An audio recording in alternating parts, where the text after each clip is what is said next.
This is News 25 with Deanna O'Donnell and Missy Kohler. News 25, local news you can count on. News is brought to you by J.K. Nelson Law. Call 727-9900 today for your free consultation. If you need a lawyer, you need Nelson. This segment of the news is brought to you by Silver State Health, bringing quality medical and psychiatric care to Pahrump. Call 775-505-1214 for an appointment. Welcome to News 25. I'm Deanna O'Donnell. I'm Missy Kohler. Today is December 16th, and we're so happy you're with us tonight. Well, VA Southern Nevada Healthcare System administered the first COVID-19 vaccines this morning. The local facility is part of the initial group of 37 VA medical centers receiving the Pfizer vaccine, and frontline healthcare workers are first in line.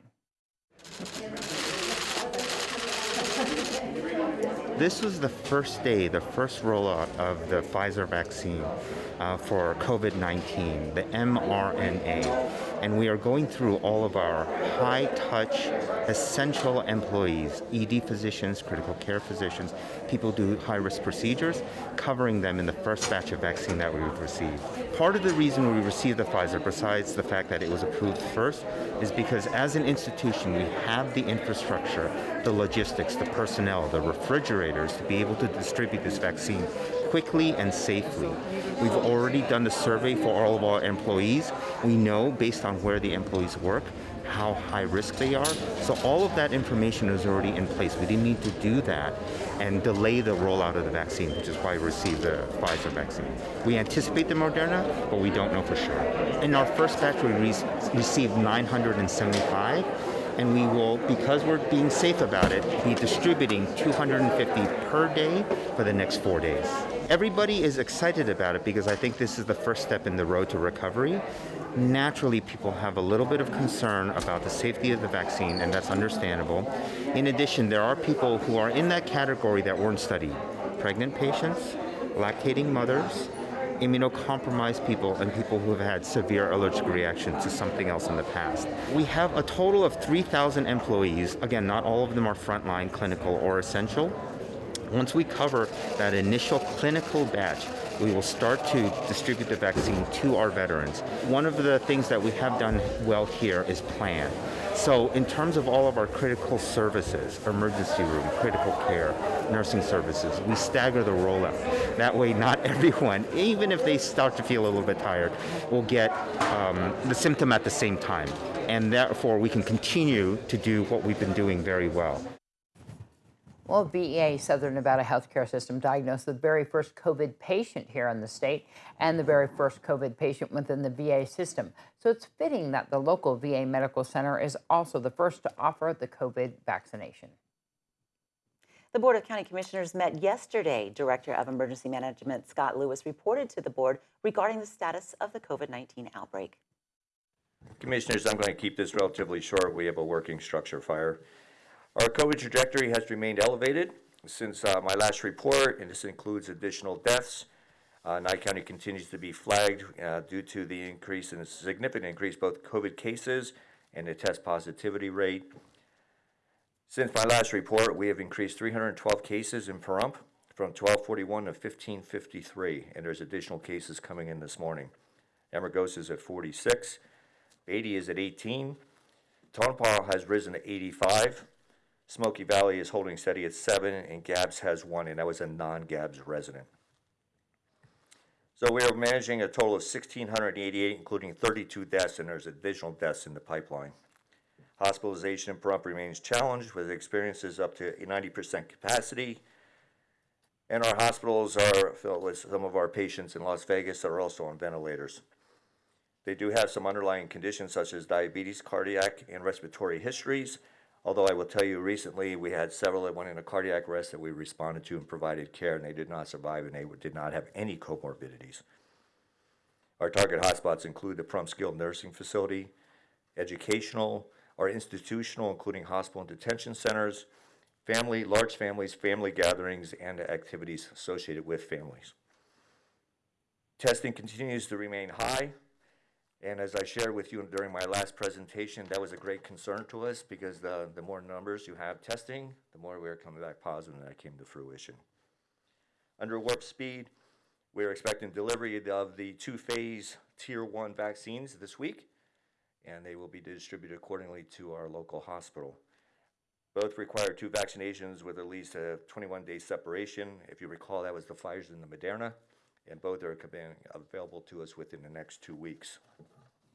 And we have more News 25 coming up right after the break. You're watching News 25, the most recognized and farthest reaching local news in Nye County. News 25, local news you can count on. Welcome back. The FDA approves Moderna's COVID vaccine for emergency use. U.S. manufacturing got a big boost from automakers in November, and Apple plans to ramp up production of the iPhone early next year. Here's Angela Miles with today's Business First Brief. Topping our news, the FDA staff has endorsed Moderna's vaccine for emergency use. The agency says that vaccine is more than 94% effective. Common side effects include nausea, headaches, and facial swelling. Checking the economy, U.S. manufacturing geared up more than expected in November with a big boost from car and truck production. Manufacturing output rose 0.8% in November. That remains below the pre-pandemic level of 3.8%, but vehicle production alone rebounded with a rise of 5.3%. Baidu is steering toward making its own electric vehicles. Reuters reports the Chinese search engine giant has autonomous driving in development. And Apple is said to be ramping up production of its iPhones by 30% in the first half of 2021. To find out where you can see us every day, go to businessfirstam.com. Thanks so much, Angela. Well, Nye County Sheriff's Office has arrested a man at Coyote Corner for allegedly being in possession of a stolen vehicle. On November 21st at 10:30 p.m., deputies were dispatched to 970 North Leslie in Pahrump in reference to a recovered stolen vehicle. Dispatch said that the reporting party located his stolen vehicle and observed an adult male with a red bandana and black jacket near the vehicle, and he was observed walking away. Deputies made contact with a male in the parking lot that matched the description given by the reporting person. That person was identified as Barry Williams. The vehicle in question, a Honda sedan, was painted white and now had a different license plate than the original. Deputies conducted a records check on the license plate and vehicle VIN number and were advised that the VIN number did not belong to a Honda but did in fact belong to a different vehicle. NCSO Dispatch also advised that the license plates provided belonged to a different vehicle as well. Further investigation revealed that the original VIN on the vehicle was returned stolen. Williams advised deputies that he allegedly drove the vehicle to the store to get beer and that it was a friend's car. Allegedly, keys that lock and unlock the vehicle were also located in Williams' possession. Williams was placed under arrest for possession of a stolen vehicle, removing or altering a VIN number, and bogus vehicle license plate. An early December call to a Horizon market ends in the arrest of a knife-wielding woman. On December 3rd, sheriff's deputies were dispatched to Horizon Market on West Bell Vista Avenue for a report of a fight with a knife. Upon arrival, contact was made with Briquel Stagmeyer. She advised that she was inside Horizon Market and got into a verbal confrontation with an employee. Stagmeyer said that she was walking towards the doors when the employee met her in the middle of the store. When the employee got closer, Stagmeyer said she allegedly pushed him back and packed a knife onto her hand. Stagmeyer allegedly then began to punch the male in the ribs. During the scuffle, Stagmeyer said she made it outside and was then slammed down to the ground where then she had the knife underneath her. Deputies were able to view the confrontation on video surveillance. Deputies spoke with another employee who was assisting a customer when she saw the fight and the knife. The male involved in the fight identified Stagmeyer as a customer who tried leaving the store without paying for her merchandise. When asked to pay, she pushed away from the store employee, so he tried to escort her out of the store. That is when Stagmeyer allegedly tried to stab him in the ribs but hit him with the handle of the pocket knife. He then wrestled her to the ground. A customer who provided a written statement said that while he was paying for gas and walking toward the front of the store, he saw the store employer sitting on Stagmeyer and holding her arms down. The witness said that the store clerk said that Stagmeyer allegedly pulled a knife on him. The witness offered to call the police. He also saw Stagmeyer moved her arm and he allegedly saw a knife come from underneath her, and she tossed the knife by a pillar at the front of the store. Stagmeyer was arrested for battery with a deadly weapon and robbery with a deadly weapon. Well, at approximately 7 a.m. this morning, the driver of an Isuzu box truck that struck and killed 5 bicyclists in Boulder City on U.S. Highway 95 has been arrested. NHP says that Jordan Alexander Barson was taken into custody by the Mojave County Sheriff's Department in Kingman, Arizona. He will be extradited back here to Clark County. Barson has been charged with felony DUI resulting in death, 5 counts, felony DUI resulting in substantial bodily harm, felony reckless driving resulting in death, 5 counts, felony reckless driving resulting in substantial bodily harm.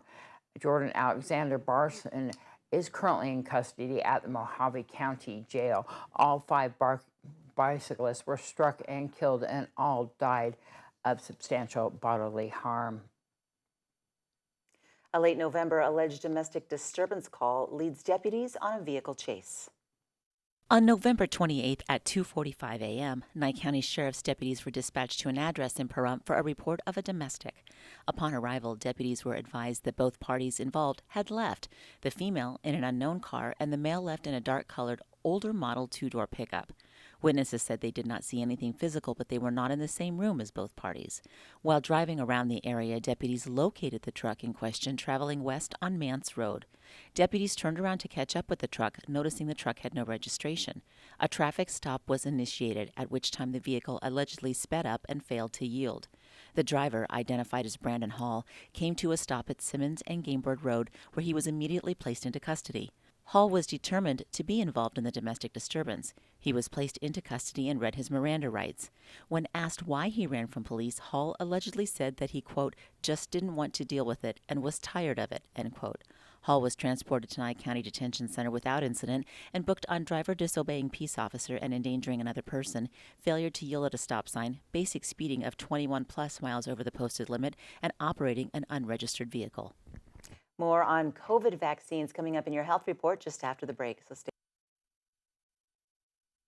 You're watching News 25, brought to you by Mountain West Lawyer, Injury Attorneys, 727-9500. News 25, local news you can count on.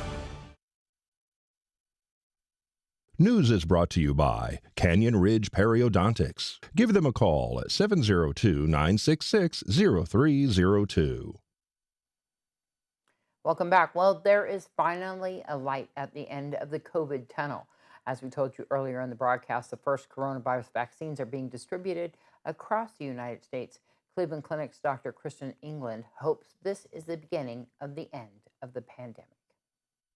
The only way that we're really going to be able to get back to normal life in this country and across the world is to be able to vaccinate our way out of it. Vaccines are being distributed in small amounts. The first batch is designated for frontline healthcare workers and long-term care facility residents and staff. After that, the CDC has outlined numerous tiers of eligibility, but it will be several months before vaccine reaches the general population. With an end in sight, Dr. England says it's more critical than ever to remain vigilant with coronavirus precautions. It's really, really important that in the meantime, we try to protect ourselves as best as we can until you get the vaccine by wearing your masks, social distancing, and really being even more careful around the holidays where there's a temptation to get together with your family members. But come on, you don't want to lose somebody this close to being near the end of the pandemic. Dr. England says the ultimate goal is to vaccinate 70 to 80% of the population and create herd immunity to protect those who are most vulnerable and unable to be vaccinated. Are you looking to adopt a shelter pet? If so, we may just have the right dog for you. In today's Save a Pet, Darbie O'Donnell introduces us to... Today's Save a Pet is proudly sponsored by Jason Ernest with Mountain West Lawyers. Call 775-727-9500. Hi, I'm Darbie here at Desert Haven Animal Society, and today we are joined with Fifi. Fifi is an 8-year-old domestic short hair with an amazing white mustache and a white chest and little cute white paws. She is very cute and a love bug. She does have some matting on her, so they're currently trying to go and get all of those off of her, but she has no health conditions or anything. So she has a little bit of spotting, but it's not health related. It's just because she had a little bit of matting, but she's very sweet. They said that during the process of them getting rid of her matting, she's actually giving them kisses and loves during the whole entire thing. So if you want to come and see Fifi or any of her friends here at Desert Haven Animal Society, please give them a call ahead of time to make an appointment, 775-751-7020, or you can always look them up on their Facebook page at Desert Haven Animal Society. News 25 Weather Cam is brought to you by Lerner and Rowe Injury Attorney's Office in Pahrump. In a wreck, need a check? Call 702-877-1500. Hi, it's John Kohler from KPVM Channel 25. We're on location here at Desert View Hospital, and this is a great place to be to check out the weather and observe the beautiful, gorgeous day we've got, and also to send a special shout out to all our frontline healthcare workers who've been going through this whole mess with us. And starting tomorrow, I guess some of the folks here are going to be starting to get some of the vaccinations. So, hooray! They'll be even safer, and we appreciate that as we go forward and get back to normal. That would be nice. Wouldn't that be nice? I think it would. All right, we'll tell you about what nice normal stuff we've got coming up this week in the weather when we return. News 25 weather is brought to you by Dairy Council of Nevada. The splash of cream in your coffee, the dollop of sour cream on your burrito, the melted toasty cheese on your pizza. Undeniably delicious, undeniably dairy. Enjoy what's real. Hi, good evening, Nevada. It's John Kohler from the KPVM Channel 25 Weather Studios. How are you this fine Wednesday evening? It's celebrating a birthday today is William Perry, the refrigerator. Remember him from back in the 80s? I remember the old joke that the Chicago Bears were going to trade and get Lawrence Taylor so they could have a Coke machine next to the fridge. All right. Up and early today, 46 degrees was a high, 36 for a low in Fallon, 47 was your high today. Wow. 33 for a low. None of this impresses me. I'm from Alaska. I don't know. It still seems like T-shirt weather out in Carson City. 48 for a high, 38 for a low tonight in Tonopah. A little bit cooler like it is in Tonopah, 47 degrees. It was your high today, 25 for a low. Out in Goldfield, you saw as much as 49 degrees, and you're cooling off and heading towards a low of 23 tonight out in the dearth. Beatty, 58 degrees for a high today, 35 for a low. In Amargosa, where the wind comes whipping down the plain, 60 degrees for your high today, 37 for a low. And in Vegas, it's just a nary 58 degrees, man. Those ice cubes are going to last long in those tumbler drinks, you bet. 38 degrees for a low tonight. And in Death Valley, all the way up to 67 seems pretty dang good. 46 for a low. Here in Pahrump, the Paradise, well, look at it. It's 53 degrees currently. It's down from our high mark, 57 degrees. We have winds out of the south-southwest 5 miles per hour most of the day. And the humidity at 22% will pick up as we head towards morning, but the sun rose this morning at 6:48 a.m., went away at 4:30. Yeah, look at that, 4:30. And look at that humidity. Yes, it will pick up 35%. The wind's also picking up east-southeast to 9 miles per hour, and that's just not even the worst of it. Good night. Have a good night.